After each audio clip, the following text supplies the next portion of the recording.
I'd like to request our flight attendants be seated at this time. We're landing in about 1 minute. Thank you. I land on the Emerald Isle on a cool October day. I take the bus from Dublin Airport to the city centre. I love Dublin for all the reasons Americans love Ireland. It's not that different, but different enough. They have similar food, style, literature, and goddamn those accents. Have an Irishman say the word peanut butter to me, and I've already decided that we will have a June wedding, only because it's the least rainy month in Ireland. It's practical. I stepped off the bus and inhaled the crisp October air, blended with what smelled like bacon. It was this smoky, fatty scent that brought me back to making Sunday breakfast with my family, as the smell of pork perfumed my house. It was comforting. Maybe I love it here because my ancestors are from here. Maybe it's because it was the first place I've heard English in a really long time. But Ireland felt like home. I hopped into a Starbucks to steal their Wi-Fi and find the directions to my couchsurfer's place. It was a little out of the city center. I checked the couchsurfing website and noticed that he hadn't messaged me back yet. But I have his address and his phone number, and we confirmed a long time ago, so I'll just send him one more message. I'll give him a quick call. And I wait 15, 20 minutes. The kind of waiting where you keep letting it extend. Okay, 5 more minutes, and then I'll go. But after 40 minutes of waiting, I started to get anxious. He knows I'm coming, so I bullied up and started to head over. I strolled south as the city became more residential.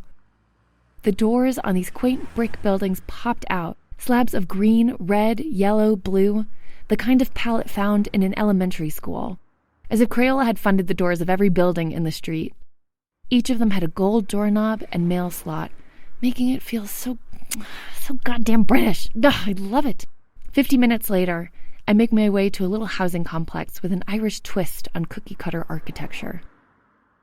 I go up to the appropriate door and knock. I hadn't seen any cafes or anything like that in this area, so I'm not sure what I'm going to do if my host if he's not here. And then the doorknob turns. "Oh fuck, I almost forgot you were coming," said James, who seemed to be about my age and was hosting me for the next few days. He stood in the doorway, clutching the top of his bathrobe like he was a desperate housewife, not expecting a call. "Good thing you messaged me," he said. He was taller than me, but not by much. Broad shoulders, masculine face covered with a nicely grown-up beard. He was a solid bloke. "What's on your face?" I asked. "'Twas was whiskers from a Halloween party last night. I was a sexy cat." Fuck that voice. I walked into his apartment and put my stuff down on the couch. He made me a whiskey from his cabinet as I perused his little library in his living room. We quickly bonded over our love of literature and New York. He had lived there for a bit and was enamored with it, and going back in a month and a half. As I tried to learn more about Irish culture, our conversations would always steer back to New York. He eventually brought me up to my bedroom, which I had all to myself. Oh my God, I'm so ready to sleep, I thought. At that point, I had been on the road for about 5 months and had been sharing rooms with strangers and volunteers the whole time. I was craving some genuine privacy, the kind of solace where you know that no one else is going to open the door. "Do you want to go explore the city for a bit?" he asked. We roamed around Dublin, and he showed me his favorite spots and whiskey shops. He taught me how to select proper whiskey. Although the Irish are constantly inebriated, they are selective with how they want to get shit-faced and only deserve the finest. For James, it's Bushmills. Always. He grabs a bottle. We later meet up with some of his friends, sip some of our whiskey under the table while we have some of the best burgers in the city. We have a full laugh and talked about my travels and eventually started talking about sex. I casually mentioned how I hadn't had any good experiences on my travels, and we moved on to the next conversation. James then invited his friends over, and we made our way back to his house. For the next however many hours, I had to keep up with the livers of 5 20-something-year-old Irish men. We danced to Gangnam Style at full volume, which was the musical masterpiece of the year. As the hours ticked on, each belligerent friend slowly left the house. Around 3 a.m, everyone was gone. But instead of saying he wanted to go to bed, James suggested we watch a James Bond movie with Pierce Brosnan. God, I love these movies, he said. Even years before Netflix, I knew what watching a movie really meant. And up until that moment, I honestly hadn't considered James. But he was hot, and God, that voice, so why not? As the movie played, we slowly started inching towards each other, like two magnets with weak bonds. I was waiting for him to, make a move. And then the movie ended. Maybe I misread this. Let's watch another one. So I watched him get up and put in another DVD and heard the spy music come on. When he got back on the couch, I slid over as close to him without touching. I could feel the heat radiating from his hand and dying for it to grab mine. Make a move, dude, I'm wide open! And he turns to me and says, I want to kiss you, but I also don't want to pressure you into doing anything you don't want to do. I get that I'm the host, but I don't want to make you uncomfortable. It needs to be your move if you want to go any further. There is nothing like a man who recognizes the sexual pressure that women face. I straddled him immediately. He grabs my waist, I lock my legs around him, and he walks up the stairs with me latching onto him like an octopus. Our lips never part. He manages to open and shut his bedroom door without putting me down. It is the closest he might have ever felt to being James Bond. I want to give you a good sexual experience, he whispered in my ear. The time I stayed with him, I never slept in my assigned room. Today on the episode, we're all about that Amore. From exploring sexual freedom to swiping on soulmates and finding not the one. We will get under the sheets with travelers who explore their sexuality and capacities to love while being abroad. Make sure you're wearing headphones for this episode because it's gonna get steamy. I'm Adrienne Bain, and this is Strangers Abroad. Here we go.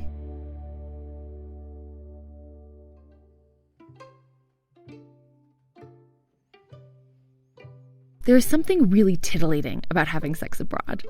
You're far from home, everything's new, you feel more adventurous, more open, more curious. Just the sound of a different accent might be enough to get you riled up. Okay, I'll stop projecting. But I know I'm not the only one who's gotten off on the thrill of hooking up abroad. Jamie Brickhouse is a New York City storyteller and author. We recorded this episode in his Chelsea apartment that he shares with his husband. But years before he lived in the notorious gay heart of New York City, Jamie studied abroad in the 80s and got more than just his passport stamped. I have been sexually active since I was 15. Oh, yeah, okay. Yeah. For someone... And that's when I lost my three-way, but it's another story, but that was in Acapulco. So travel for me, travel means sex. Travel means sex. I love that. I love it. You have a diverse sexual passport. Yes. I love it. I like that. I remember that. So I'm on the cusp of 21, and it's my junior year abroad.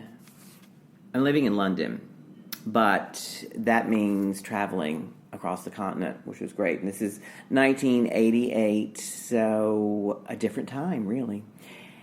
And I have just discovered foreskin. Not my own, because that was taken from me a long time ago, as it's taken from most American boys, whether or not you're Jewish. I think it's a very American thing, but I really didn't know that at the time. But part of my travel experience in this time abroad was to be with as many men as possible. And they all had foreskin, and it was exciting and new and different. And at first I was a little grossed out by it, but then I thought, wow, there are a lot of great things you can do with foreskin. And I'm discovering them on my own. But this isn't a story entirely about foreskin, I promise. But it's a nice part of it. And I've also discovered BO, body odor. And the Europeans, they aren't as obsessed with hygiene as the Americans, which I think maybe also plays into foreskin. Everything comes back to foreskin. I'm sorry, I just can't get away from it. But and of course, in Paris, which is where I'm traveling in this particular story, I get caught in rush hour in the metro, and all those strap hangers and all those arms are raised in the air. And the BO is enormous. But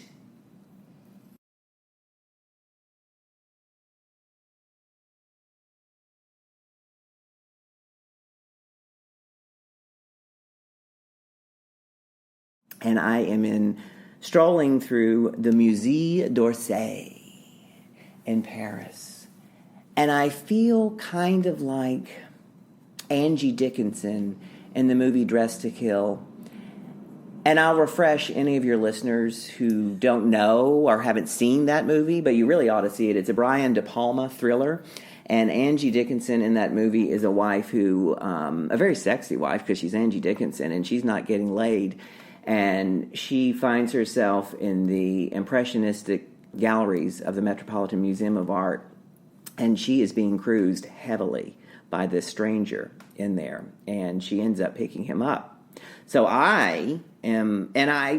that's just how I live my life, is cinematically. So I often imagine myself as a sexy female movie star in most situations. It just makes life much more interesting. But the reason I feel this way is because I'm strolling in the Musée d'Orsay, which is the Impressionist art museum of Paris. So I'm walking past Monets and Renoirs and Cézannes and Pissarros. And as I'm doing that, I look over and I can see through the archway into the next gallery. And there is this tall drink of water. He's got kind of curly hair, and it's a dirty blonde, and kind of a 5 o'clock shadow, and little olive complexion. And I'm thinking that looks better than any of the art I'm seeing on the walls. So we do this kind of cat and mouse game. He looks at me too. So, and I'm feeling like he likes what he sees as well. But we don't, immediately approach each other. We just keep moving through the galleries, which is what happens to Angie Dickinson in the movie Dressed to Kill. And that's why I'm feeling just like her. And I thought it was really hot when I saw that movie, when I had not yet had sex. And now I'm finally living this fantasy. It's heaven. So we're going, through the galleries. We look at the art. We look at each other. I get a little bit closer to him. We both have our little brochures for the gallery guide. And mine has the British flag on it to indicate that I speak English. And I see that his has the French flag. I'm like, ooh, I've got a Frenchie on my hand. I'm in Paris. I'm going to have it with a Parisian. This is perfect. And we finally meet in the third gallery, and we finally start to talk to each other. And it turns out he's not French, but he speaks French better than he speaks English.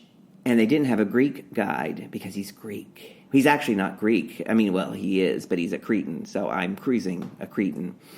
And he's very sexy, and we immediately get to know each other, exchanging information. We're both traveling. He lives in Athens. I'm living in London. Costa is his name, by the way, if I didn't tell you that. Very, classically Greek. I'm like, oh my God, how could this get any better? And he's about my age, so he's 20, 21.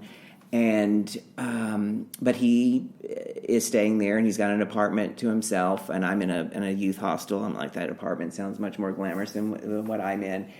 And we go out. We arrange a date, and we have dinner, and the chemistry is even hotter than it was at the museum. And, we're touching under the table and everything. And then finally he's like, we kind of stroll down a, gorgeous, starry, moonlit Parisian street with the Eiffel Tower lights twinkling in the background. And he says, hey, do you want to go to my place? And I was like, yeah. And we get to his place. And we really haven't made out or anything at this point or gotten that close to each other. And then when we get to his place, we shut the door and we start making out. And I discover he stinks. He has BO. And I'm like, oh my God, how am I going to take this? But we keep going, and I have to keep going, and the clothes peel off. I'm like, well, maybe when his clothes get off, maybe his clothes are just, he's been traveling. And, it's once those clothes are stripped away, then the BO will go away. But it doesn't. But I have to keep going because he's so delicious. And then I discover, to my delight, he's got foreskin. As much as the BO is really upsetting me, I can't tear myself away from the foreskin. And I keep going. And we do it. And I know how to hold my nose without holding my nose. So I don't think he can tell how repelled I am by the BO. But the sex is really great. And afterwards, when we're done, and it's clear we're going to play this little fling out as long as both of us are in Paris. And he's got this wonderful apartment. And so he asked me to stay the night, and I said, yeah. And I go into his bathroom, and of course I didn't have my overnight bag with me or anything. And I said, I've got it. I said, do you have toothbrush or toothpaste? I'll just, because I didn't bring anything. And I said, oh, and do you have deodorant? Wink, wink, nod, nod. Do you use deodorant? And he says, oh, yeah, I use deodorant. Really? And he says, yeah, it's right in the cabinet. You can use some if you want to. And I open up the cabinet, and I discover something else new. This, cream deodorant. You open it up, and it looks like a roll-on, except it's not, and you just squeeze it, and this cream comes out. And I actually tried it, because I really didn't have any deodorant. Well, I'm here to give you a little public service announcement that cream deodorant does not work. And he was living proof. And I thought, what am I going to do? I'm in a dilemma because I'm totally into this guy. And besides being sexy, and besides the sex being great and all that, he's also really smart and we're connecting. And of course, I'm having this amazing European experience. But I'm like, how am I going to get over the BO thing? And the next day, we kind of go our separate ways because I've got to go back to my youth hostel. And I'm like, what am I going to do? And then I remember those Pepe Le Pew cartoons, those old Warner Brother cartoons where Pepe Le Pew, is the ultimate French Casanova, the French lover, and he thinks he's just irresistible to women, but of course he's a skunk, and he stinks to high heaven, and he falls in love with this cat, and she likes him, but she can't stand the smell, and she's constantly repelled to him and holding her kitty nose. Well, that's how I felt. I felt like that cat. But I remembered what she did. She figured out how to be with Pepe Le Pew, and she went to the cheese factory to stink herself up. And that way, she smelled as bad as he did, and they were on the same playing field. And so, I just let myself go. I stopped bathing. I stopped using deodorant. And on the second day, as he's fucking me, and I'm lying back and I lean over and my arms are above my head and there's my armpit and I smell myself and I stink and it's okay. And so does he, and it doesn't matter anymore. And I had gotten over my American bourgeois hang-up about at least one bath a day and deodorant always. And I'm like, it doesn't matter. And it was liberating. The other thing that was hot about him that you need to know, he had told me that I was his first guy. So that was hot, that I was his first guy. So not only did he like me, but he liked me enough to take the plunge. And he took the plunge a lot. I resonated so much with Jamie's excitement on meeting someone you have great sexual chemistry with. But it's a little tricky because you start to set expectations and possibly ignoring some red flags. I found myself drifting into that zone with James. We would spend long mornings in bed. Then around noon, we would put on big puffy robes and he would make me a proper Irish breakfast. As I sipped on my black tea, he would cook up black pudding, pork sausages, and rashers. In the remains of the bacon fat, he would then fry up an egg and some bread. If we wanted to be healthy, we would add a tomato slice. I was excited and thought, maybe this could be something more. It's perfect. He loves New York, I love Ireland. We both loved the same books, movies, going out, and that rugged horse of an accent was enough to get me. Okay, I'll stop. I'm sure you can guess that I got more acquainted with his bed than Dublin. But I wasn't worried about it because I was volunteering an hour south of Dublin for the next month and could come back. I extended our few days into a week, and I would have pushed it back even further if I hadn't made a commitment. When I went down to volunteer, I would wait through the long, cold weeks of Wicklow, a darling seafaring town, until I could go back and be with James. When I would visit him on the weekends, we would walk around the city and I would ask him to say words like butterscotch and peckish, just to laugh and indulge in that voice. One Friday afternoon, I said, "You know what I love the most about Ireland? It smells like bacon." Well, that's the peat that's been cut from the earth and harvested from the bogs of County Offaly. Yeah, I guess it does have a bacon smell to it. As we walked towards Trinity to look at the Book of Kells, we entered what felt like a repurposed cathedral, but honestly, every building during the 13th century feels that way. James guided me through the long halls and walked me to the great library. The ceiling was arched high like a train station. We strolled past the rows of thick, dark brown wooden shelves. They carried the weight of ancient knowledge and aging pages. Magnificent busts of scholars and writers bookended every row, staring stoically at passerbys. This makes my university seem like a prison. I can't believe you went to school here. Yeah, it's been around longer than a donkey's year, but it's a bit of a joke. Everything's a joke here. I can't wait to get back to New York where everything is legit. I quietly laughed out of my nose as we walked up to the Book of Kells. We leaned over the glass that prevented us from touching or sneezing this archaic text. The Book of Kells is an illustrated gospel book, ornamented with 16th century symbols, calligraphy, and iconography. It's like looking at an ancient spell book with thick binding and a ribbon to save your place. I gently pressed my arm against his as we leaned over and admired it together. I just loved standing next to him. I couldn't believe I found him.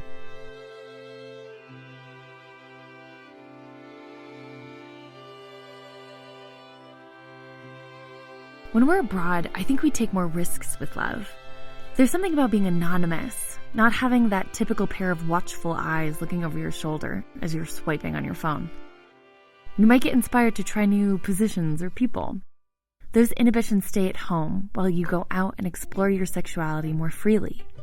And when the unlikely happens, you meet someone who gives you an electric shock. That star-crossed lover's wave of emotion might crash harder on you than if you were at home.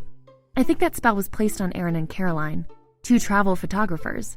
Both of them were at a point in their lives where they were feeling the winds of change, an energy, a restlessness, a need to adjust. So they followed it. We'll start with Aaron's story. I just felt really lost for the last couple of years in my career. I was really happy at my job, but just like looking for something else. And anytime I had some Christmas vacation or Thanksgiving break or whatever, I would just take that time and get in my car and go for a road trip.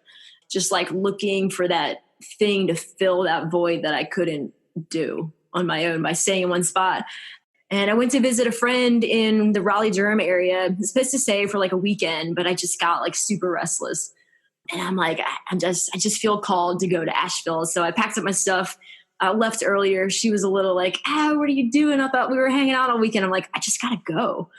So I went to Asheville. I spent the day in the mountains hiking. I ended up at a bar downtown. I got a burger and a beer.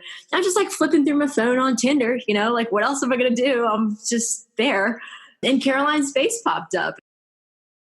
The person Aaron swiped right on was also a little uncertain of her future. Caroline had just bought out her ex-business partner and now ex-girlfriend out of their donut shop and was looking to reorganize her life. And so I was just in this phase of like trying to simplify all the things.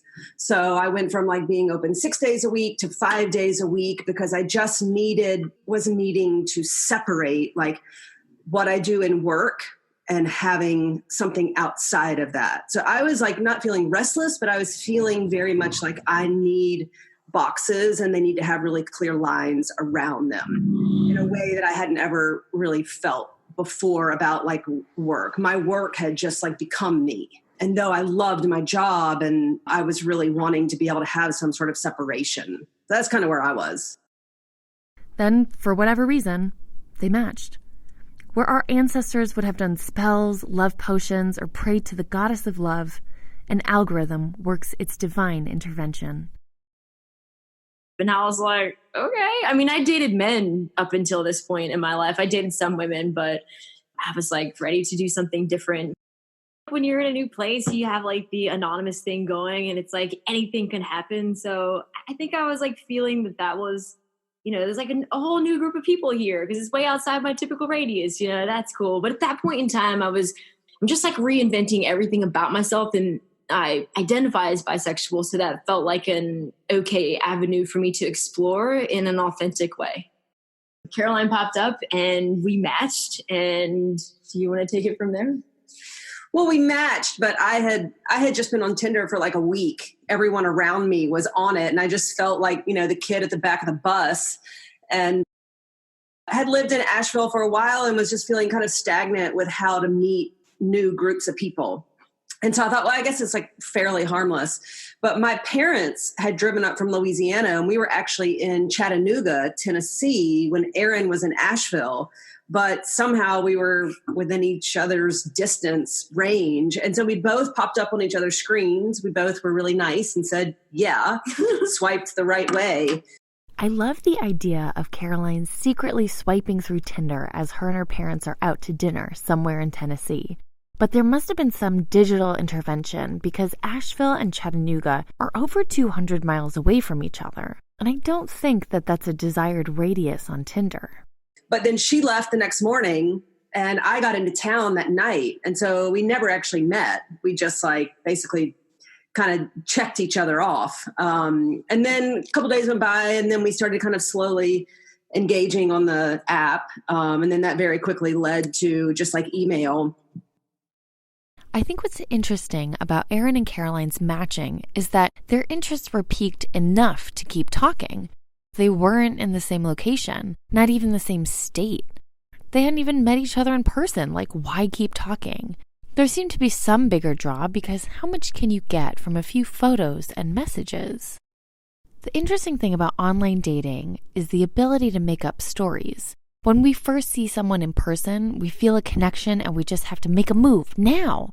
Whereas when we have the internet and can swipe endlessly through photos, we have so much more time to make up so much more about each other. I think what stood out to me for Erin when I saw her photos come across is that they were just, it just sounds so cheesy, but she was literally just this beam of light coming out of the screen. She was just radiant of energy. And she was also so weird. I could tell through 5 photos, this girl is funny, weird, funny, weird, creative, she just was weird, and I could tell that she loved to travel, and she said that in her. And so I just thought this is someone that is, even though we're both actually quite introverted, this is someone that likes to be out in the world, even though we need long periods of time of quiet and by ourselves. There was this just pulling things out of life that I could just tell in her photograph. So it was just so refreshing. And it was also it didn't seem based on her pictures that she put herself in a box of this is who I am. It was just it just felt like she was really herself rather than trying to identify as I'm this kind of person that's attracted to women. Oh, that's really nice of you to say. I think for Caroline, for me, I was reading people's Tinder profiles because I can be somewhat of a word geek. And I was really interested in what people had to say in the 50 characters or whatever. And obviously I was really attracted to your picture because I'm not so into the words that I'm going to not look at the photo. So it's if the photo is cool, then I'm going to read the words. So photo is cool. I like the photo. Let me see what it says. It says truth-telling, vulnerability, and side-splitting laughter. And that was it. And I'm record scratch, that caught my eye, wow, there's something there to that. And I can actually ask something that isn't hey, what's up? It can be just a conversation at that point. So I just like took a chance on that because I think I was pretty picky on Tinder. It would be mostly like left, right, left. You know, it's just like I got to the point where it almost felt like a video game. But she kind of brought everything to a scratch. And I'm like, I want to take a chance on that. But we never met up, so it wasn't like the typical thing that Tinder tends to get. Like, we joked that Tinder for us was tender because we just started like a real relationship and it led to marriage. So, you know, and it was like actually a success story. But we didn't hook up the first night because we didn't even meet each other. No, it took months. Their courtship turned into a gradual engagement, which is funny given that they met on an app optimized to meet people faster. I asked what it was like to get to know someone so slowly, message by message, email by email.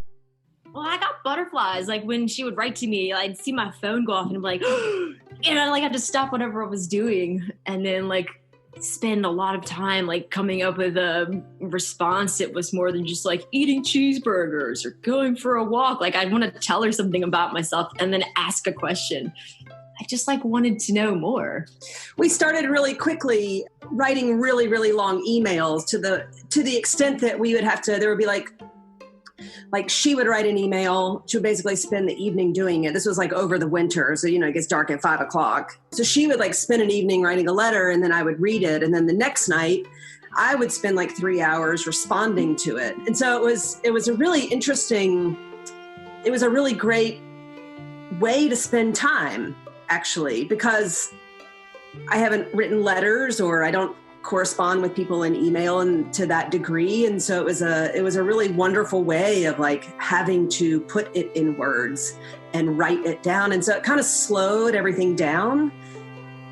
I love the idea of both of them spending long winter nights in dark rooms lit by the soft blue hue of their computers, painstakingly typing away, editing, revising, deleting. So intentional. The most I get is a text at 2 a.m. saying, "You up?" Capital U. It was kind of antiquated, the way colonial lovers, separated by long distances, would use every tiny margin on a page to send messages. I mean, Google has way more storage space now, but you get the idea. But I think what blows my mind the most is that they hadn't even heard each other's voices yet. And I think we both at that point were just like, you know, we're not getting any younger. It's like, let's just like see if there's something real. Because if there is, we're an 8-hour drive from each other. Like if there is something real here, let's just figure that out, because then there's going to be a lot of like, this is really going to impact our lives. And so we just sort of got real quick. So I wrote Erin and said, you know, what do you think about like getting on the phone? You know, you want to like bring it there? So she writes back, "No, but you can come visit me." So it's like, literally, I just said to myself, like, who says that? Like, that is so weird. And I dig it. And so I said, yeah. So I booked a plane ticket. We figured it out. And we actually did end up talking on the phone before I went to go visit, like the week before I went to go visit. I can't imagine the suspense of finally meeting each other. I mean, they had only seen static photos and read their writing. Like, there's really not much to base off of. I find that attraction is so much of how people move and sound in the world. How they hold their body, nod their head, move their hands while they talk. Erin and Caroline had none of that, but were still willing to risk it. How well could the internet transcribe a person's aura through routers, Wi-Fi, and satellites? But I flew to go visit her in Frederick over Valentine's Day weekend. Just happened to be when it was. And she picked me up at the airport. We had about an hour drive to her house. And I was just really excited. I mean, I had gone through every single photograph Erin had ever put up on Facebook and Instagram. And she's a really wonderful photographer. So I'd never been to Frederick, Maryland. And so I was, you know, it was twofold for me. I was super excited to meet Erin, to see her in real life. I told her I was 6'5". I believed her for a long time. Which I'm not. I'm 5'6". But it was also kind of like, I don't know, like, I wonder what she's really going to be like in real life. You know, like the size of her, like how will that feel? How will that be? But I was also really excited to like get out of Asheville for a trip, go somewhere new. So I think there was a little bit of nervousness of just like, everything felt right. I didn't really have any worry that I was going to get there and it was going to be like, oh, this is not what I thought it was. But there is that moment of like, I am so excited that if that were to happen, just the letdown of that, like she had already become such a huge part of my life, even though I hadn't met her yet. But I would say 99% of it was just excitement. I agree. I was totally excited too. I'd already felt invested at that point, like emotionally, and stepping outside of my comfort zone, you know. I didn't know if this person was going to like come into my house and kill me like you see sometimes on TV. You know, I was taking a risk. And she said she was 6'5". That's a lot to contend with. I'm only like 5'4", but I quickly saw from the airport that like, yeah, I think I can handle myself if shit goes down here, you know. I think I'm good. But yeah, it was scary. And like, I think the whole way home from the airport, I didn't see a single thing in the car. I normally have the radio on. I like to sing really loud and really bad.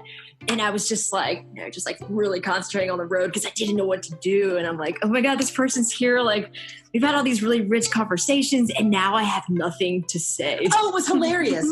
It was hilarious. Like, but when she picked me up in the airport, she basically like sped walked ahead of me. I mean, it was just like, I was nervous. Hilarious. And then we got in the car and we had an hour drive and it was 18 degrees outside and she didn't turn the heat on. I forgot. And it was totally like, she said nothing. There was no music. I mean, it was just like, what is happening? And then once we got like out of the car in her apartment, then she like appeared, you know, like she came back into her body. But I mean, it's just like, it was hilarious.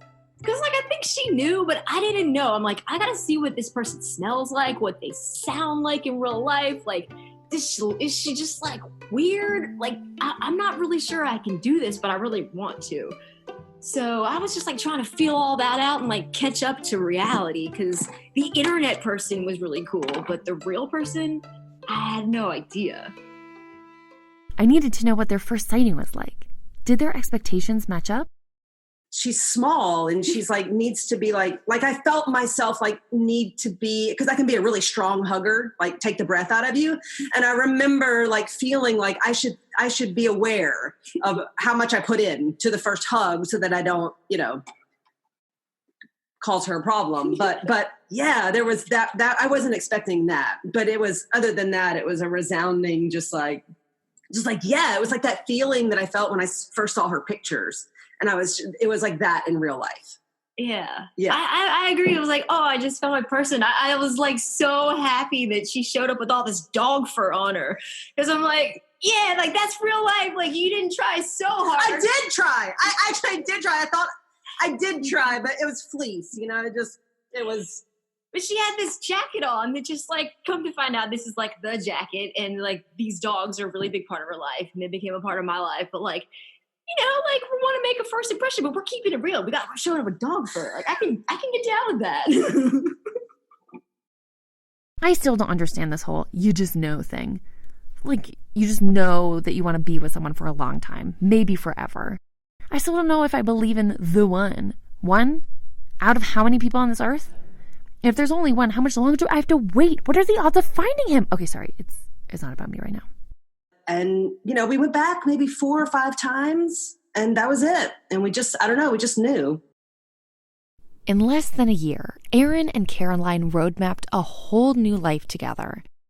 And by mapped out, I mean thoroughly.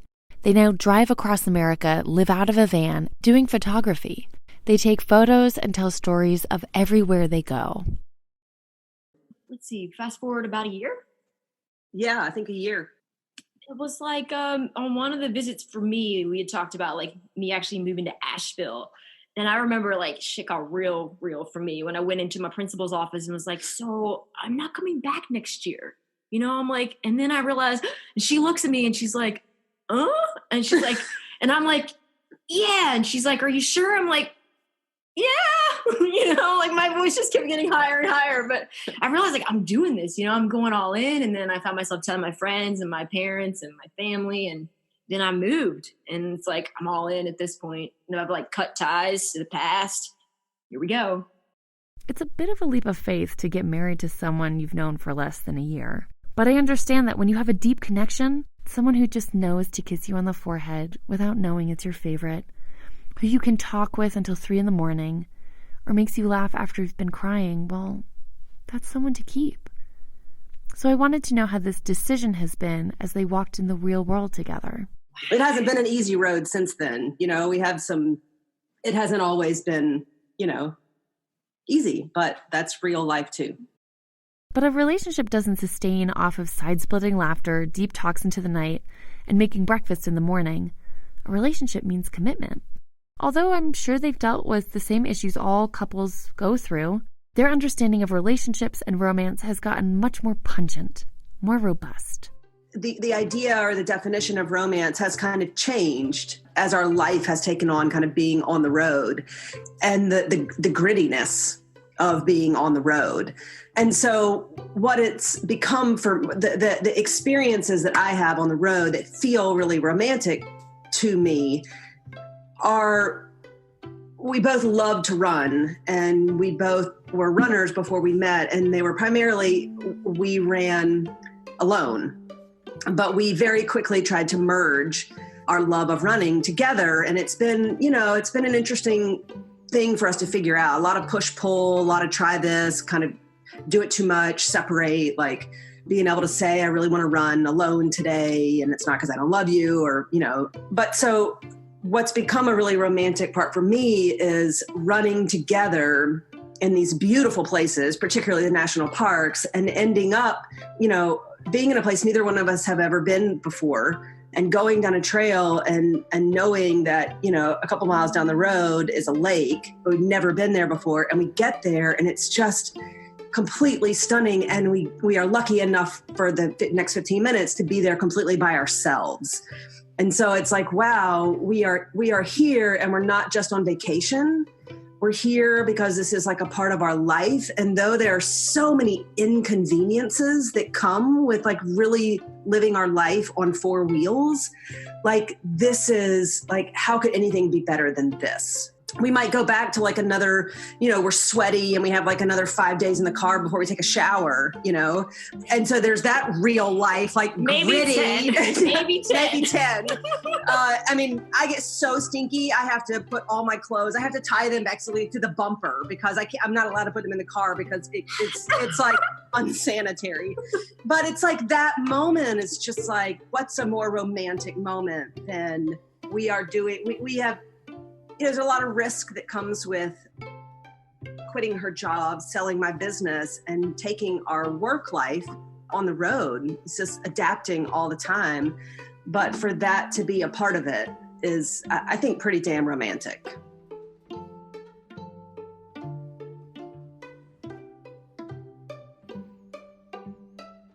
I wanted Aaron and Caroline's story while I was in Ireland.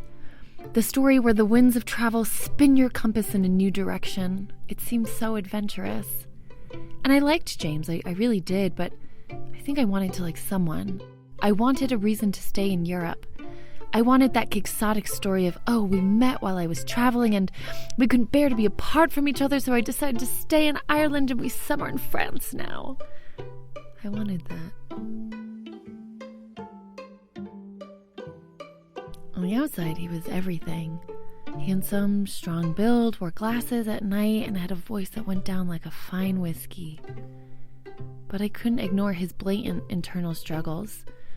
His drunken anger towards his country and lack of opportunities. His relentless nostalgia for New York. I saw someone who was confused and longing for the past, while I was focused on the future.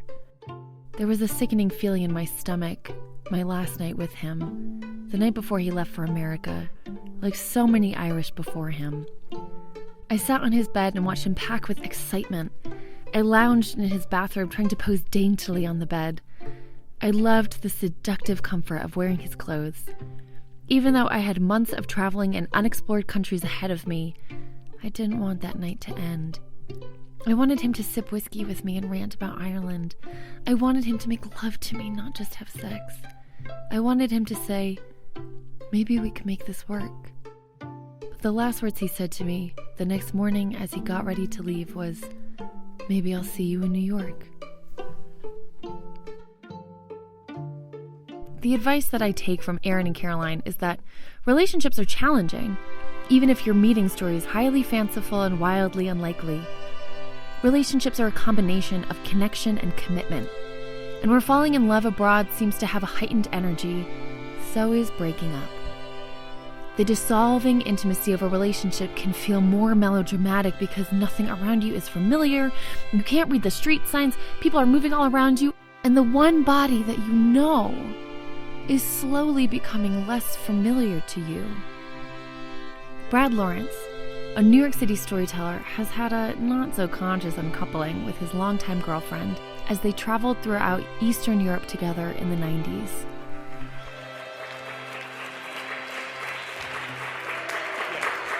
All right, it is 2003. It is late summer. I am living near Columbia University in Morningside Heights in student housing because I am involved with a girl who is going to Columbia Law. Her name is Julia, and but at this point she's been gone for 3 months because she's in law school. She's on a summer internship in Budapest, working for a gypsy human rights organization. And what's going to happen, what's supposed to happen, is that in 3 days, I am going to get in an airplane to join her for the last 3 weeks of her time in Budapest, and we're going to travel Central Europe together, and it's going to be great. But then I wake up one day, and I just have that feeling. You feel like something's not right, something's wrong, something's off, and you just kind of know it. And like something's not above board. And when I say that I just have that feeling that something's wrong, what I mean is that I hacked her email, and I found out about the Serbian boy she'd been fooling around with for the past month.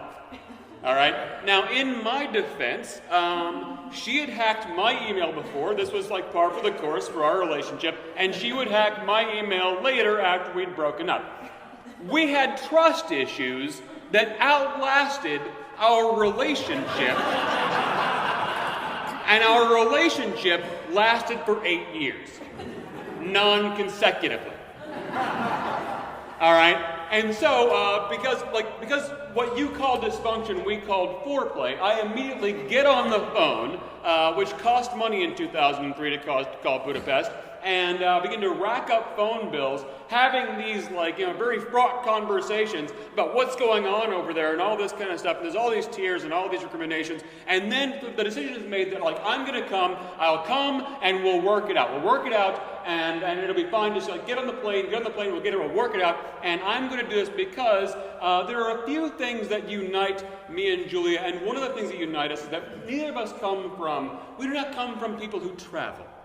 We don't come, there's not any money in either of our families. Our cheapness outweighs whatever kind of relationship issues we have. And we paid $800 being on an airplane, I'm getting on an airplane. That's going to happen. And so I do. And I get on the airplane, go to the airport, stand in line through security the whole time, thinking to myself, we're going to work it out. It's going to be fine. We're going to work it out. We're going to work it out. It's going to be fine. Get on the airplane takes off, flying over the Atlantic. We're going to work it out. We're going to work it out. It's going to be fine. I land, get in there to work it out. I get off the plane, get out of security, through customs, out to where Julia is to meet her, and we break up on the shuttle from the airport. All right, we didn't make it 15 minutes, and but now we've got to spend 3 weeks, right, traveling around together because we had all these plans now, and in 1 week, her lease on her room that she had for the summer runs out, and we've got no other option but to go somewhere. And so we've had the next week. The first week is spent with us kind of circling one another around Budapest, trying not to discuss how angry we are with one another, but instead going to the sites in Budapest, they have there's this place outside of Budapest. It is basically a parking lot where they have taken all of the stuff from the Soviet era and just sort of hauled it out there and unceremoniously dropped it off, right? And so now we're out there wandering around the ruins of a failed state on opposite sides of this park, trying not to indulge in the notion that this is a metaphor. And it's just, and this is how it's been that final week in Budapest, and it's awful. It's just terrible. We make it through that, but now we've got to get on a train. And our plan is to go north to Prague, and then from Prague to circle back down to Vienna, and then from Vienna we're going to go to the Dalmatian coast because the beaches are beautiful and romantic, and that's what's called for right now. So that's the plan.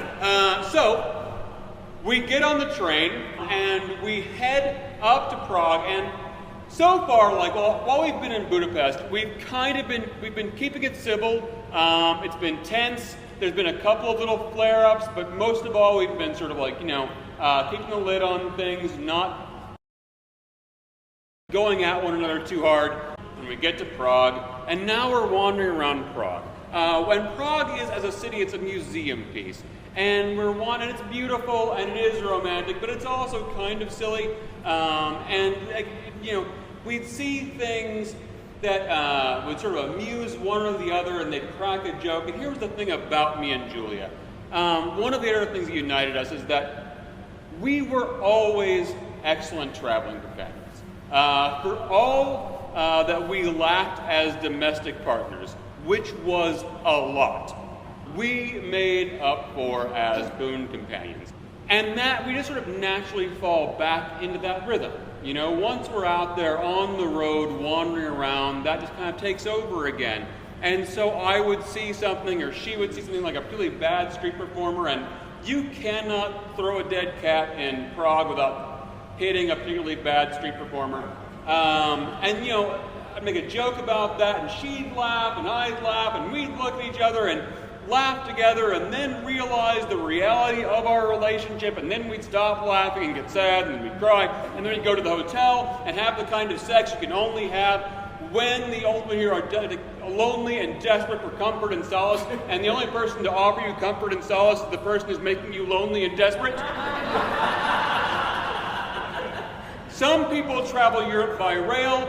We traveled by emotional roller coaster. It was great. And so then we leave Prague, and then we have to head back to the train station to get on the train for Croatia and the Dalmatian coast.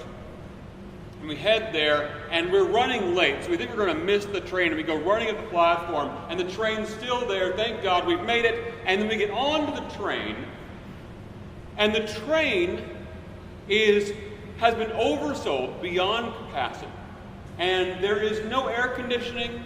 There is no power at this point. It is just sitting in the train station. It is late August.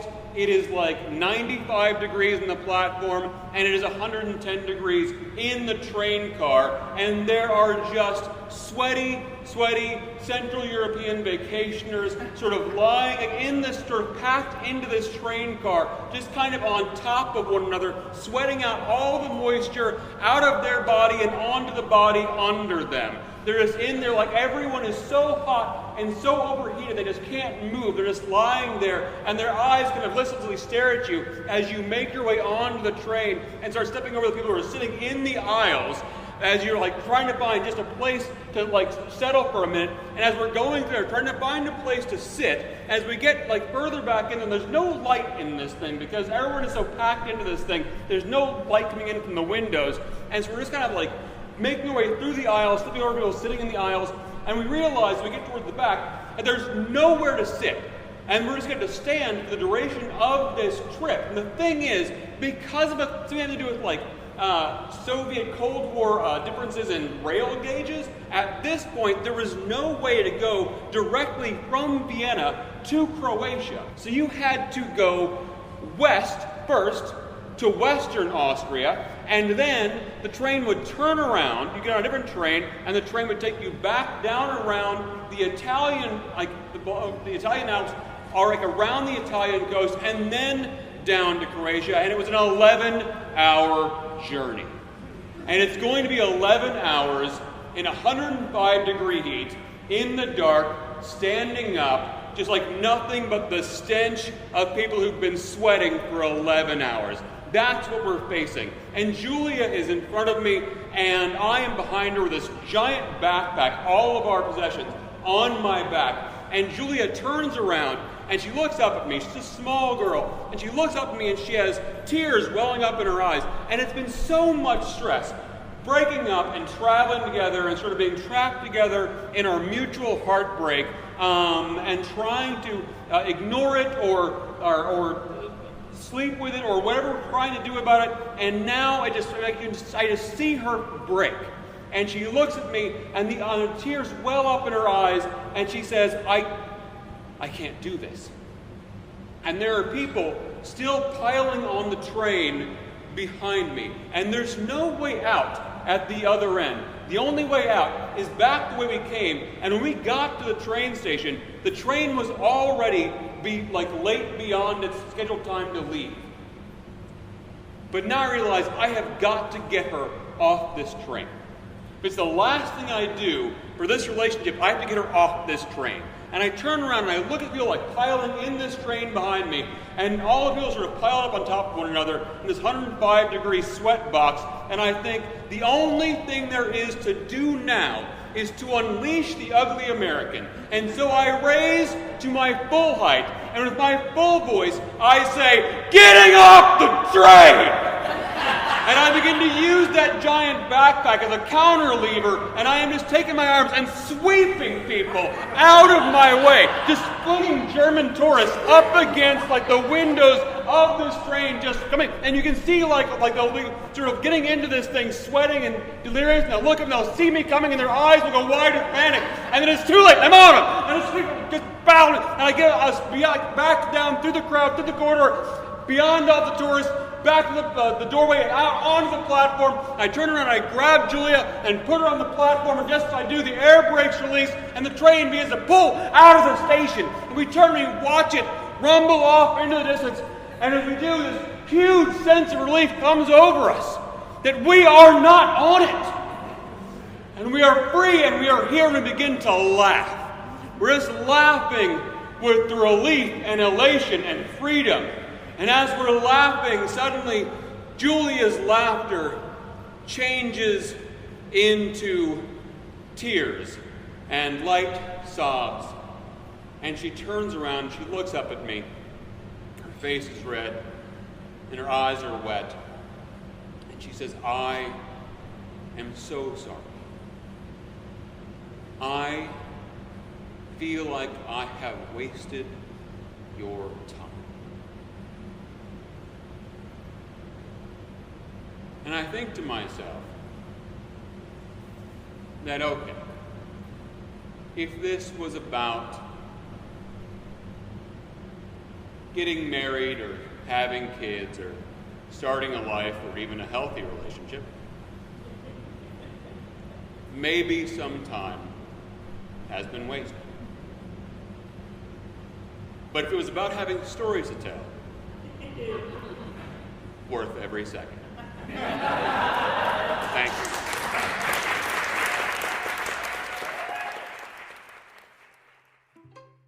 you. Months later, our planes flew in opposite directions. James returned back to Dublin. He settled in more. I kept traveling, moved to New York. This was 7 years ago. I recently saw on Facebook that he got married. As I sat in my Bed-Stuy apartment with 35 countries stamped in my passport, but no ink on a marriage certificate. In hindsight, I know I created unrealistic expectations. Our hearts can sometimes be bigger explorers than our own bodies, wandering into daydreams, creating fantastical futures in faraway places, and hoping that they might come true. Love and travel must be siblings. They're both wild, often unruly, and endlessly addictive. They catapult us out of our comforts and keep us begging for more. But we can take what we've learned from both of them. It can show us that attraction is not something in our control and can go beyond language. That there might not just be one person for us, and that some are worth the distance. But neither love nor travel is stable. Hopping from bed to bed or country to country wears on the body and the heart. But all that adventure can show us what we really want when we're ready to nest. Someone who makes every day feel like an adventure. Someone who can encourage you to grow while also bringing out your best self. Some fit you best, and you may never meet them unless you go out and find them.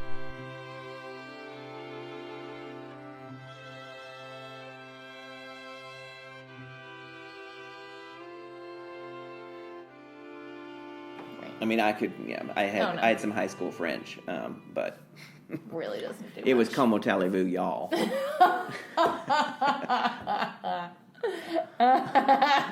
Which literally means "How are you, y'all?"